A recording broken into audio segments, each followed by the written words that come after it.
Star Wars was like in the 70s, it's the same way trying to describe, how huge Michael Jackson was in the 80s.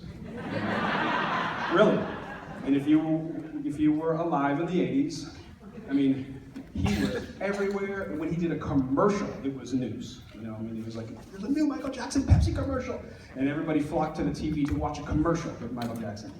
It was, again, I don't think a music act could really become that, that big now in this day and age either.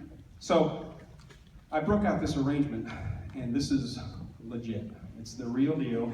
And we read it through a couple times, and we were like, wow, this is really hard. So we are performing the first movement, which is the Imperial March, and we are performing the fourth movement, which is Yoda, and then it goes into the Star Wars main theme. Some of these students have never seen Star Wars. I know. That's my reaction too.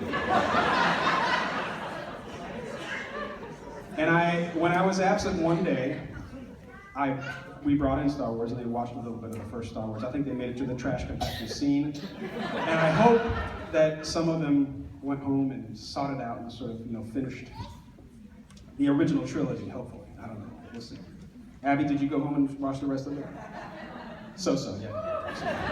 But I just don't think it can be as big as it was for me. The Star Wars figures. Anytime it snowed, I was on Hoth with my buddy Pete, and we were Luke and Han, and we were battling. So for me, I know, you play Star Wars music, it might seem a little, like, oh, they're playing Star Wars. It's very important.